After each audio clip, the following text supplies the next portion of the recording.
What's up, folks? Just thinking about the nature of the universe, right? Space-time, black holes. Walking back from the library, and it occurred to me. Here's my theory. Einstein said or proved that all the energy in the universe was created at the instant of the Big Bang. Energy cannot be created or destroyed. So all the energy that's here was always here. It just gets converted to different kinds of energy.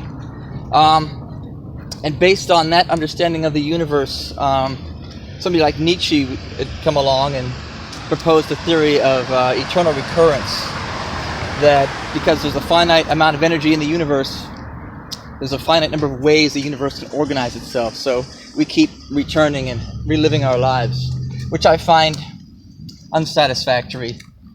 It doesn't fill my soul with anything, any kind of good feeling about it. It seems meaningless to keep repeating the same mistakes or even the good things we do. But the point I want to make is that although all the energy sum total remains the same, I believe what happens when energy, when a quantum bit of energy or a light hits the accretion disk of a black hole, it dies. It stays there at the accretion disk, gets cloned, and goes to another dimension. And this, I'm certain that we think of ourselves as flesh and blood creatures. This is what we are: flesh and blood, and organs and brains. And there's truth to that, but there's a deeper truth to our true nature, that we are energy. Right? We evolved from stars, so our nature is dual. And this is the religious concept of divinity and flesh and blood. God is light. It's infinite. So are you.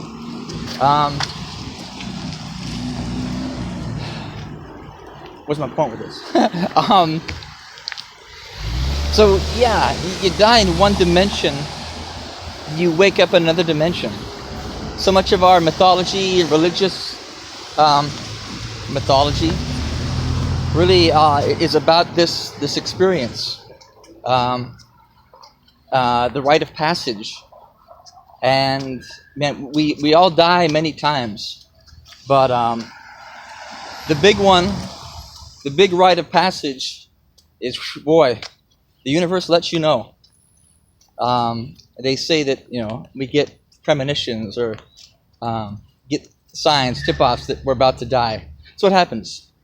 You'll know, guys. The universe is going to hit you over the head. Someone's going to say something to you.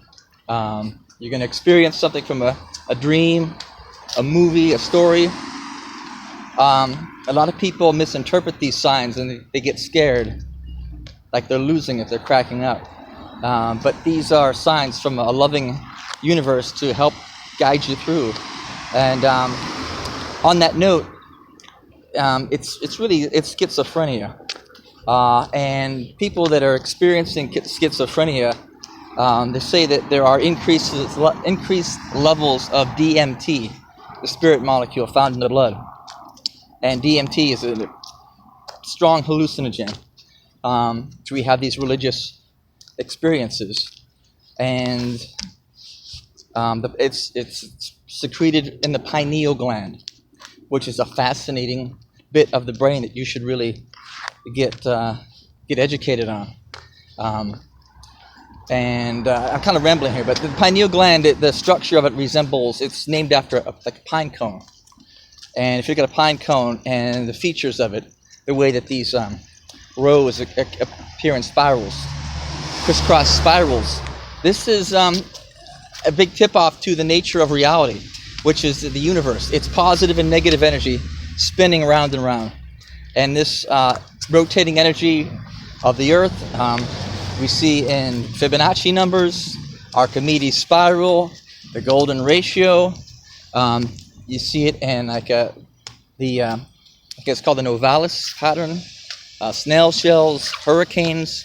It's Archimedes spiral. So the fact that the pineal gland resembles a pine cone, I think, is again a big tip-off into understanding your mind, what you are, I think it's a tip off into unlocking the mathematics to time travel. I'm just putting my information, call it my theories. Together we'll figure out all the answers. And that's why eternal recurrence, I think, is bunk. I don't think the universe works like that. We keep evolving, we keep going. All the energy in the universe, yeah, it was there, but what happens is new energy comes in from another dimension. It's obvious. Our universe is a star, and what fuels that is a black hole. And every other star in the universe works exactly the same way. These are parallel dimensions. So the Big Bang, it was a supernova. Duh. And what was before the Big Bang? Well, a black hole, a singularity. Supernovas and black holes explain everything, and it's just so freaking simple. Our universe is one of many. And scientists have been speculating about the multiverse for a long time. Yeah, that's what it is. It's a multiverse. And if you understand, like Einstein 101, his theories and what he proved about the nature of space-time, if you extrapolate conclusions from what he proved to us, then we all exist in multiple dimensions of space-time, meaning you exist 5 minutes ago, you're still there, a version of you. You exist in 1990 if you were born back then. So there are other versions of you in the multiverse, past, future, it's all there. But I think also, in the same way, alternate dimensions of now also exist. So chew on that. I mean, comments welcome. Yeah, I kind of ramble. It's hard for me to walk and talk and think at the same time, but sometimes these thoughts these ideas occur to me. I want to put them out there when they happen. So again, what happens is, again, we evolve from stars, guys. So what's the life force inside of you? The prana, the chi, your soul, your consciousness, your infinite divine nature. It's light, which doesn't die, which doesn't age.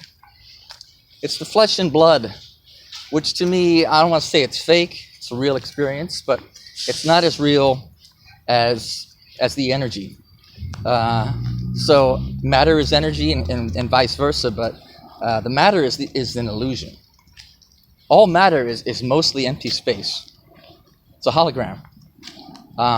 It's real, it's fun, but the underlying deeper reality is that we're energy, we're light. I think our universe is a star. I think you are a star. I think everything is a microcosm of everything else. And I think I've rambled on long enough here. So yeah, like I said, comments welcome. Even the hate commentary, I don't mind. It's cool. I wish you well. Feel free to share, and see ya.